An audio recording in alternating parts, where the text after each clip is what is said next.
Listen, first of all, let me explain who you are to our listeners, and then you can correct me if I've got this wrong. You, in actual fact, are a trained journalist. You went to, as I understand, was it the postgraduate school at Canterbury University, did you?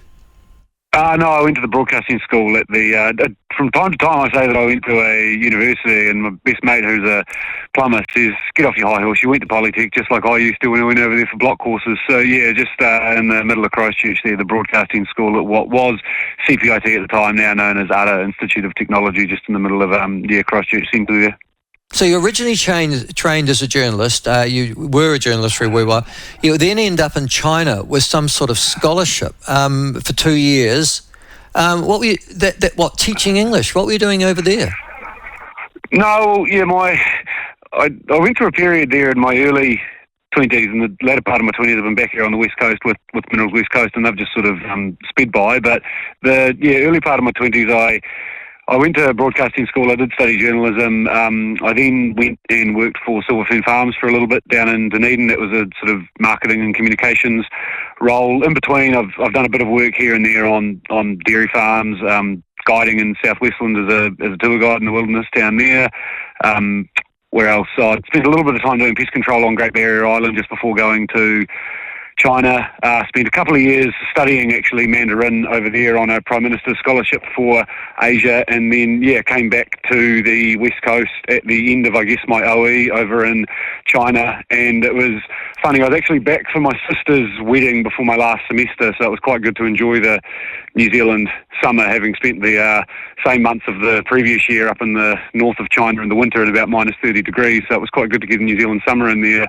And just to save up a bit of money, I was working at the local freezing works for a couple of months, and came home one day and saw this job advertised for Minerals West Coast, and this would have been, to put that in context, in the early part of 2019, under the first term of the last Labor government, when they were talking about things like no new mines on conservation land, changes to the emissions trading scheme, the Zero Carbon Act, all of those sorts of things. So they were looking for a full-time manager to work as an advocate, I guess, for the minerals sector. And I've been doing that for the past 4 or 5 years. And part of the reason I guess I was interested in that, in addition to having come from the West Coast, my parents and grandparents had actually moved down here. My siblings and I were all born here, but they'd moved down here in the 1980s to take up some opportunities in gold mining, and then have done other things in the mining and sort of earth-moving space since then. Okay, so that's your background. In actual fact, it's journalism and communications, really, that's your training. Yep. And as you say, you're now an advocate, or you are the manager of Minerals West Coast, which is a sort of a conglomerate of what people with mining interests on the West Coast. Yeah, it's an industry body, really. So I guess akin to your federated farmers or your various other industry groups that are out there that just serve as a collective voice for people in the sector. And so, we are a member-funded organisation. So our members range from, one-man band, like literally just individuals who've got perhaps black sanding or suction dredging permits for small-scale gold mining, right up through to companies that might be listed on the Australian Stock Exchange or source their capital internationally for large projects as well. So Bathurst Resources, who are a coal miner, or Federation Mining, who are developing an underground resource at Waiuta of gold. So quite a cross-section of the industry.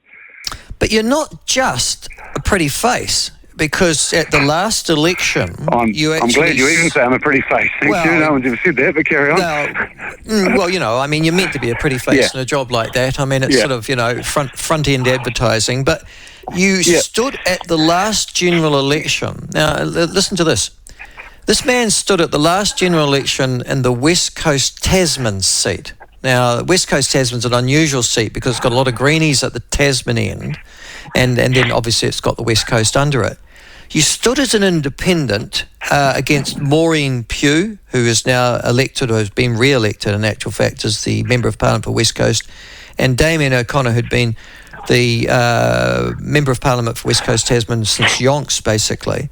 And you gained almost, you gained almost 6,000 votes. You came third. You got half the votes of Damien O'Connor. He credits you with unseating him, because the difference between Pugh and O'Connor was only 1,000 votes. He says that those 1,000 and a lot more went to you. Why did you stand? Good question. I had sort of, go back actually about 10 or 12 years, I actually remember history sort of repeats itself a little bit. There were a couple of things actually happening on the West Coast while I was at broadcasting school, and I remember covering them. One was a proposal for a hydro scheme up in Bulla called the Mokahinui Hydro, and that was probably the last attempt. I think it may have been Meridian. Off the top of my head, I can't quite recall which company, but I think it was Meridian looking to develop it. And that was the last time in New Zealand that anyone's tried to build a big dam, and they didn't succeed. And there was also Bathurst Resources was trying to get established with its mining operation on the Denniston Plateau and being dragged through court by Forest and Bird. And the West Coast and Tasman, as I sort of learnt through the course of the election campaign and trying to understand the issues up there, I think what's happened over the past, let's say 200 or 300 years, without sort of going back too far, but as primary production has become more and more productive, fewer people have been required to produce raw materials, whether it's minerals or food or timber from forestry and things like that. And more people have moved to the cities to work in manufacturing or nowadays servicing. And so one consequence of that is that those productive sectors have become less and less well understood by the wider public, but also as a voting block of the population, farmers, miners and foresters have been increasingly outnumbered. And I always thought one of the issues, and I think that's been made worse by MMP, because I think, for all the shortcomings of first past the post, you only got elected in your electorate, or you only even got the candidacy if your party thought you could actually stand up and be accepted by your neighbours and other people within your community, whereas MMP, I think, has conglomerated power, particularly in Wellington, but also in the large voting centres, namely Auckland, Wellington and Christchurch. And I thought, if a region like the coast, and by extension Tasman, with whom we share the electorate, were to have a chance politically, it might be by getting an independent candidate into Parliament under MMP. And I've thought that for quite a long time, and I didn't necessarily want it to be me, but last election, having spent 3 or 4 years, by that stage, it's coming up 5 now, with Minerals West Coast, I could just see shortcomings with the system and frustrations, and I thought, no, I'm just going to put my hand up and have a go at it and see how I get on. So, okay. That was what motivated me to stand. Yeah, and you did extraordinarily well, 6,000 votes in an election like the last one for you, when people abandoning the party candidates to vote for you is outstanding. All right, so that's the background to you, and that's who you are. So we know who you are, where you come from, and a little bit about you. You must be, what, in your early, mid-30s, are you? Oh, I just clocked 30 the other, just in April. Oh, you're just 30? Yeah. Okay, yeah. All right. Well, you've got a big future ahead of you, Patrick Phelps. All right, now, moving on. Yesterday you were in Blackball, I assume, watching the Resources Minister Shane Jones deliver his speech, yeah? I actually helped. I worked in with the minister and some of his staff to sort of help organise the event. But I was there as the MC as well. So I'm quite happy to be a part of that. And I think it was it'll go down, I think, as quite an important day. And I know I appreciate you'll have quite a few questions. So I would like you to let me know what you'd like to know. But I do want to just emphasise there were hundreds of people there, from who work in mining and that sort of stuff, and the hall was packed. And for quite a long time now, certainly in the last 5 or 6 years, under the previous government, you've had politicians sort of governing from the comfort of the beehive and the Quarterly Lounge, but to actually have a minister come down and speak directly with the people that he's meant to be working for and that sort of stuff, and face up to them in a town hall, it was just incredibly refreshing, and I could see that everyone in the room was very happy to see him there. So, yeah. Well, everyone in the room was, not everybody in the congregation was, because half the time of the media reporting in the last 24 hours has been on those who congregated outside with their placards. Were there any of those locals, or most of those came from outside of the region? Oh, it was, certainly I didn't recognise any of them, but I recognised a few of them, but perhaps I'm moving in the wrong circles, I don't know.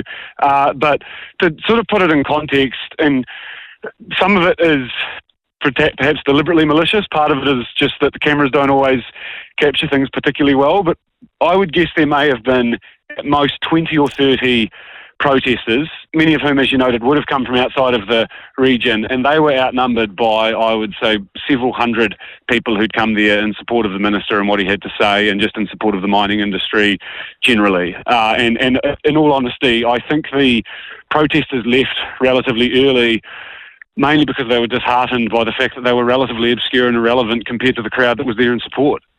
Right. Was there any interchange between the two groups? Certainly. No, there was. was sort of watching it. The police were there trying to make sure the situation didn't escalate or anything like that, but the protesters were standing there, and then there were a group of predominantly younger guys and a few grey-haired ones as well, actually decided, no, bugger this, if they're going to stand there and get their photo taken, we're going to join them. So they wandered over there, and it was only a fraction of the crowd of the total people who were there, you know, in terms of people employed in mining and working in the sector. But they just went over and joined in the photo, and immediately there were as many of them in the photographs as there were the protesters. And so there was, look, I'm sure that there were a few people who said a few things to each other and that sort of stuff, but nothing got particularly negative or heated from what I could see. No, it wasn't a Dunedin bus hub then.